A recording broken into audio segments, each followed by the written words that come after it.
gran preocupación, le hemos estado hablando la semana pasada, esta semana, por los hechos de violencia generalizada y casos de bullying en estudiantes allí en secundaria. No estamos hablando de niños, el bullying de niños, sino que estamos hablando de bullying entre adolescentes, ¿no? Si no me equivoco, el bullying va hasta los 16 años, ¿no? Después se llama otra cosa. De 9 a ¿Correcto? 16 años es donde más Para profundizar sobre este flagelo que afecta a los jóvenes uruguayos y conocer las acciones y reclamos por parte de los profesionales y docentes, hoy en la mañana de Buen Día nos acompaña Camila Menchaca, que es dirigente de ADES en Montevideo y representante de la directiva de FENAPES. ¿Qué tal? ¿Cómo estás? Qué Buen suerte, día. qué Camila, bueno buen día, ¿cómo te va? hoy esta mañana, ¿no? Y justo yo les decía acá a los chicos, ¿no?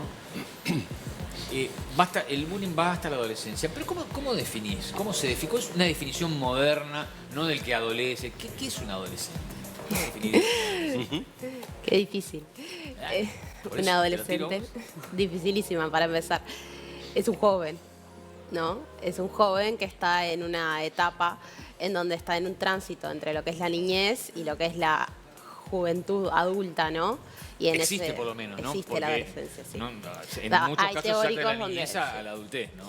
Sí, depende de lo que pasa del contexto, pero en realidad es el tránsito entre una etapa y la otra. Nosotros hablamos de un periodo de transición, en realidad, entre lo que es la niñez y una gradual autonomía y un gradual pasaje a mayor nivel de Claro, lo responsabilidad. que tú decís que a veces pasa directo a la adultez es un tema según las responsabilidades que tenga que Claro. enfrentar. Porque Claro. digo, desde el punto de vista Exactamente. biológico, psicológico, físico, no.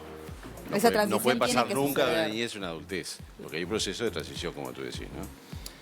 Y por ello, estos incidentes que se han dado últimamente, ¿no? En los liceos, ¿no? Justo ayer hablábamos de personas que no pertenecían al liceo, al instituto, que se llegaban allí y eran, en cierta forma, los que estarían propiciando. Ya creo que en las cámaras ya se han identificado a varios, ¿no? ¿Qué medidas se pueden tomar al respecto, ¿no? O sea, desde medidas prácticas a medidas más profundas, ¿no? En las prácticas me imagino que es los que son de afuera y que vengan a armar lío, me parece que no es sensato que pase eso, ¿no? Y después de las otras, ¿qué te parece? Sí, nosotros en realidad estamos llamando a poder desarrollar un gran diálogo y una propuesta de fondo. En realidad, en concreto, hay situaciones en varios liceos. Nosotros queremos descentrar de la situación del Liceo Zorrilla, más allá de que en concreto en el Liceo Zorrilla lo venimos denunciando desde el año pasado, los estudiantes lo denuncian desde el año pasado, el ingreso de personas ajenas a la ¿Qué es eso? institución. Pero, ¿me lo puedes explicar? La verdad que me parece insólito. Un tipo que no es de ahí, un chico que no es de ahí, que aparezca y además armar lío. Es como raro, ¿no?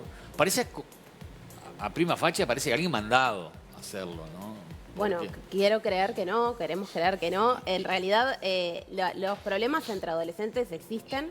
Existen problemas que tienen que ver con los distintos Con las barrios donde bandas. viven, que pueden tener que ver con grupos de amistades, grupos de otro tipo, cuadro de fútbol, lo que sea.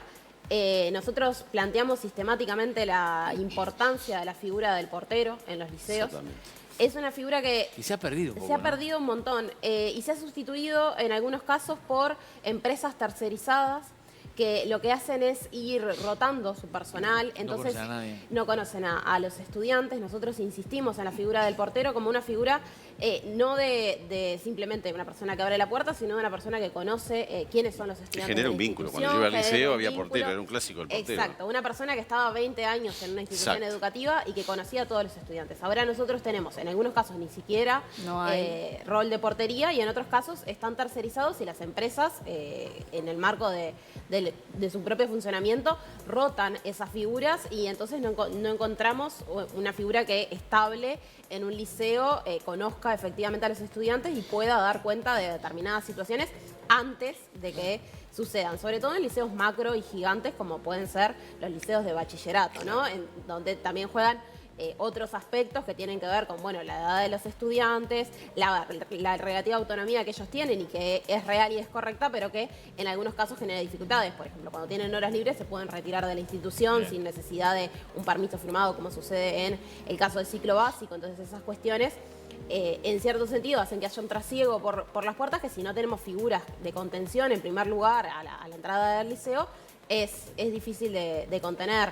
Pero si pensamos como un poco más a fondo, nosotros venimos planteando que existen algunas dificultades que tienen que ver con los entornos, que tienen que ver con los grupos de pertenencia, etcétera, que se deben trabajar en conjunto con otras instituciones del Estado. Es decir, la institución educativa por sí sola no puede abordar situaciones que tienen que ver con adolescentes que no son parte de la institución No, y este educativa. tipo de incidentes que ocurre puertas afuera también del centro educativo, ¿no? Exactamente. Porque ahí la intervención Sí, en realidad los compete. protocolos nuestros hablan de adyacencias del liceo cuando están vinculados nuestros estudiantes, pero en algunos casos donde ni siquiera sabemos si son estudiantes del liceo, en los primeros días de clase es muy difícil saber, conocer quiénes son efectivamente todos los estudiantes. Hay un montón de estudiantes que de repente están inscritos pero todavía no están asignados o no lo sabemos. En ese sentido es particularmente complejo y es requerida otra intervención por parte de otros organismos del Estado. No solo en la disuasión del hecho en sí mismo, que esperemos que no suceda y que no sea necesario que se desarrolle, como sí sucedió, por ejemplo, en el caso de las piedras, ¿no? Sino también en una situación de trabajo previo en relación a políticas de convivencia que permitan trabajar en otro sentido. Digo, obviamente que tú hablabas de la importancia de generar ámbitos de diálogo para resolver este tipo de dificultades. Yo siempre digo que en todos los ámbitos de la vida el diálogo o sea, obviamente que es la herramienta fundamental, digo, en la búsqueda de soluciones. Si no hay diálogo, no hay soluciones. El tema es que a veces estamos hablando de medidas que tienen que ser a corto, mediano y largo plazo. Yo siempre pienso que el tema de los diálogos y de generar políticas es un tema a mediano, con suerte, y más bien largo plazo. ¿Qué medidas a corto plazo habría que tomar para que este tipo de cosas no se vuelvan a dar? Sí, nosotros en el marco de la institución educativa venimos exigiendo sistemáticamente la conformación de equipos multidisciplinarios amplios en los liceos, que incluya las figuras que ya existen, como son los psicólogos o los educadores sociales. En el caso de los educadores sociales, nosotros en secundaria tenemos solo practicantes. Eso genera, por un lado, la rotación de esta figura, ¿no? Todos los años se elige un practicante diferente, pero además son practicantes, son estudiantes que tienen que hacer primero el conocimiento de la institución, el desarrollo de un proyecto, están monitoreados, pero no hay figuras egresadas que estén permanentes en los cargos. Pero que también los equipos multidisciplinarios se tienen que ampliar. Nosotros planteamos el tema de los trabajadores sociales, los psicopedagogos, que puedan hacer un abordaje también dedicado al territorio. El caso de los trabajadores sociales es fundamental. Y una de las cosas que se ha planteado, lo planteó la propia directora general de secundaria, es nadie se ha presentado a los llamados de trabajadores sociales. Antes se les decía asistentes sociales. Y parte de que no se presente nadie tiene que ver con los salarios que hay en el marco de la educación pública. 2 mangos. ¿Cuánto es en ese caso Exacto. asistente social? En el caso de asistencia social, yo realmente no soy asistente social. Entonces, el salario en concreto no lo sé que no es competitivo con el resto de las posibilidades de trabajo. Entonces, ¿se han abierto llamados? Sí. ¿Se ha presentado gente? No. Entonces, que es un trabajo complejo, ¿no? Y que es un trabajo complejo. Promover otro tipo de oportunidades para esos. Claro. Por lo menos ser profesionales. competitivo con digamos, la competencia ¿no? del mercado laboral de los asistentes o trabajadores sociales.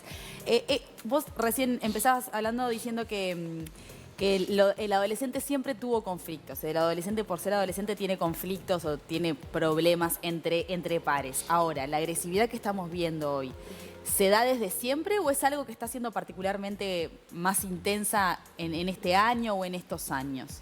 Sí, hay algunos factores que agravan estas situaciones, ¿no? Evidentemente, la etapa de transición genera distintos conflictos que tienen que ver con sí mismo, con su vínculo con los padres, con su vínculo con los padres, con su vínculo con los docentes y la autoridad en general, ¿no?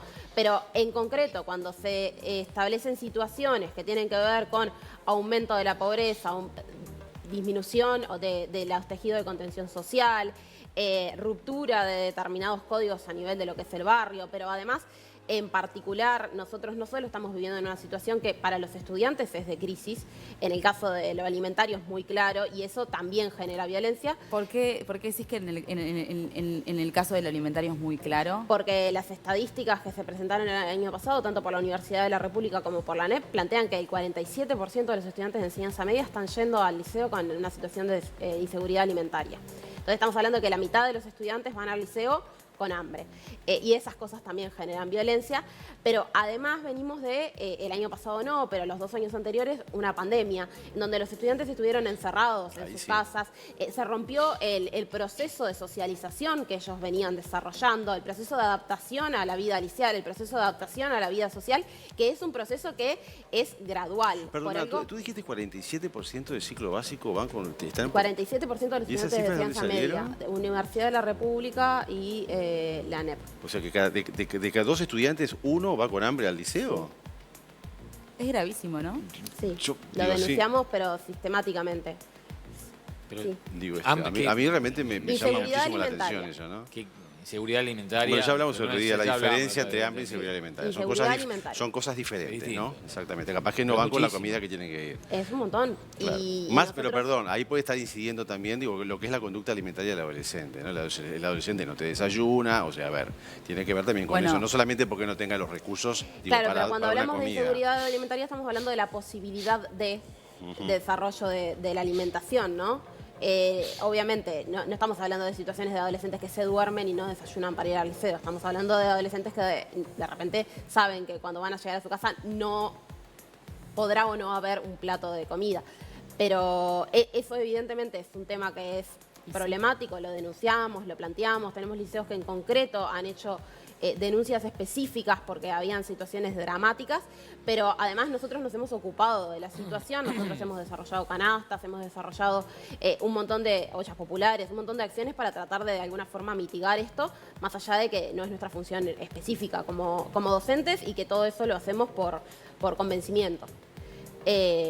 Pero bueno, más allá de la situación que tiene que ver con la vulneración de otros derechos, en concreto el proceso de la pandemia y el rompimiento del proceso de adaptación y de adecuación a las instituciones educativas también generó dificultades. Nosotros el año pasado teníamos en tercero o cuarto estudiantes que parecían de primero o de segundo en relación a su relacionamiento con los demás, su vínculo con las asignaturas, su vínculo con los docentes, porque habían pasado 2 años prácticamente 3 meses casi sin clase y después con clases alternadas en función de los protocolos, ¿no? Sabemos que la mayoría de los estudiantes no pudo acceder a una continuidad educativa mediante los medios virtuales, no hubo en todos los casos un acompañamiento pedagógico de la mejor manera posible y realmente se notó cuando volvimos a las aulas de forma un poco más segura, por así decirlo, en términos de pandemia, pero también en la masividad. Nosotros ahora lo planteamos y lo decimos claramente, tenemos grupos cada vez más grandes y con grupos más grandes, con menos cantidad de adultos en las instituciones,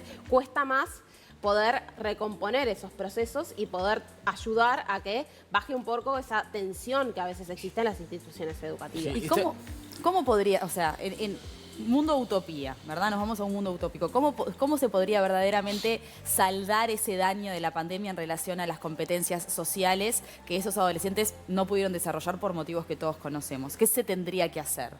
Bien, en primer lugar nosotros planteamos la necesidad de un proceso de trabajo hacia la salud mental fundamental. La cantidad de estudiantes que están teniendo situaciones de depresión, de angustia, de ansiedad, que están vinculadas directamente con la pandemia, es muy grande. Y bueno, sin duda no es el rol del liceo hacer seguimiento terapéutico a los estudiantes. Ojalá pudiéramos tener otras instituciones que no tengan listas de esperas de años para poder acceder a un psicólogo, como lo es en muchos casos la asistencia pública en salud mental o incluso la asistencia privada. Yo te diría que es peor la privada que la salud pública. mental. En la pública no hay tantos meses. Hay semanas de espera para conseguir un especialista. Conseguir tratamiento psicológico es complejo. Los adolescentes, por ser adolescentes y estar en transición, necesitan, cuando toman medicación, un ajuste que sea bastante periódico, ¿no? No es una cuestión de voy una vez y después voy al año que viene, como puede pasar con ir al pediatra.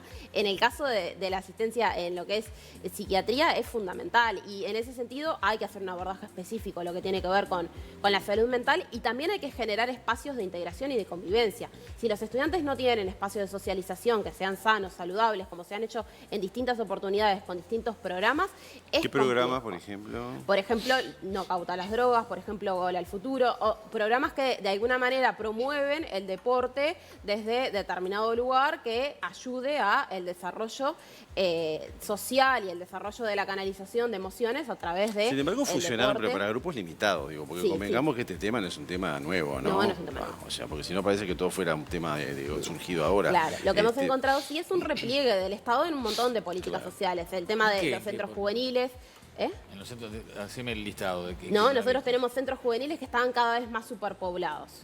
Entonces, ese espacio, que era un espacio de contención que contribuía al desarrollo de los adolescentes en múltiples aspectos, desde una perspectiva multidimensional, cada vez hay más demanda de ese espacio y no se abre más cantidad de centros juveniles. Entonces, los centros juveniles pasan a estar superpoblados y la atención que pueden dar los educadores, los asistentes, los trabajadores sociales o los psicólogos de esos espacios es cada vez más reducida por cada uno de los estudiantes, ¿no? Del mismo modo que nosotros hemos planteado que otras políticas de articulación en territorio se han ido desmantelando de cierta manera, lo que tiene que ver con el ETAF, que era el equipo territorial de acompañamiento a las familias, porque nosotros no podemos pensar en el estudiante como una persona aislada, sino que está en un entorno, y ese entorno tiene que ver con el barrio, con la familia. Si nosotros no podemos hacer un abordaje interinstitucional desde lo familiar, es muy complejo resolver algunas situaciones, y los ETAF, a nivel de lo que es el MIDES, fueron desmantelados. Entonces, eso dificulta. Los SOCAT, que eran los espacios donde se podía derivar hacia otras instituciones y era el primer lugar de referencia en territorio, también. Entonces, los nodos educativos que nosotros veníamos desarrollando en los marcos de los SOCAT, que tenían que ver con las distintas instituciones de la zona coordinando, por un lado, actividades educativas y por el otro lado, el nodo familia, que tenía que ver con que en una misma familia hay estudiantes que están en la escuela, en el liceo, en la UTU del mismo barrio y que era necesario trabajar coordinadamente, y ese tipo de cosas se han ido desmembrando. Sí. ¿Durante esta administración o viene ya de la administración anterior? Nosotros siempre cuestionamos que dentro de lo que son las políticas sociales, en particular del Ministerio de Desarrollo Social, más allá de que no es nuestro ámbito de competencia, la precarización laboral no contribuyó al desarrollo de algunas políticas en forma un poco más estable, y que justamente cuando llega este gobierno, producto de la forma de los contratos, etcétera, esos programas venimos una pandemia de 2 años que fue... Sí, lo que ella dice es cierto. Yo hace muchos años trabajé en periferia, muchos años como médico de familia de ACE, y justamente en épocas de SOCAT, de los CAIF que siguieron aumentando. Y era difícil, te puedo asegurar que igual era difícil la articulación, porque se generaban chacritas individuales donde a veces era como una súper accesibilidad a distintos ámbitos que después no lograban esa articulación con el objetivo deseado. Pero es cierto, se trabajaba muy bien independientemente en cada uno de estos ámbitos. Obviamente, ¿no? Dependía de Pero cada la articulación era muy difícil porque era como que vos estabas acá, allá y después no se lograba unir todos esos recursos para y era como excederse en recursos que después no articulaban adecuadamente. Pero es cierto, digo. A mí me dejó muy bien articulados estaba bueno, ¿no? Me dejó preocupado las cifras que tiraste. A mí también. 47% de los chicos que asisten un déficit, o sea, no están alimentados correctamente. Hambre no decir, pero no están alimentados como corresponde. 47%. La verdad que sí. ¿De dónde sacan ese número? Ya dijo Universidad de la República. De la Universidad de la República. Capaz que le estoy errando en un dígito más o menos, pero está en el entorno de ese número. 47%. No es un tema a seguirlo, ¿no? Sí. Evidentemente. Me parece gravísimo. Bueno, Camila Menchaca, dirigente de ADE, Montevideo y FENAPES, muchas gracias. Realmente me impresionó, ¿no? Me impresionó mucho. Muchas gracias por estar esta mañana con nosotros. Ojalá ustedes por la invitación. que las Muchas cosas gracias. mejoren. Es importante que así suceda.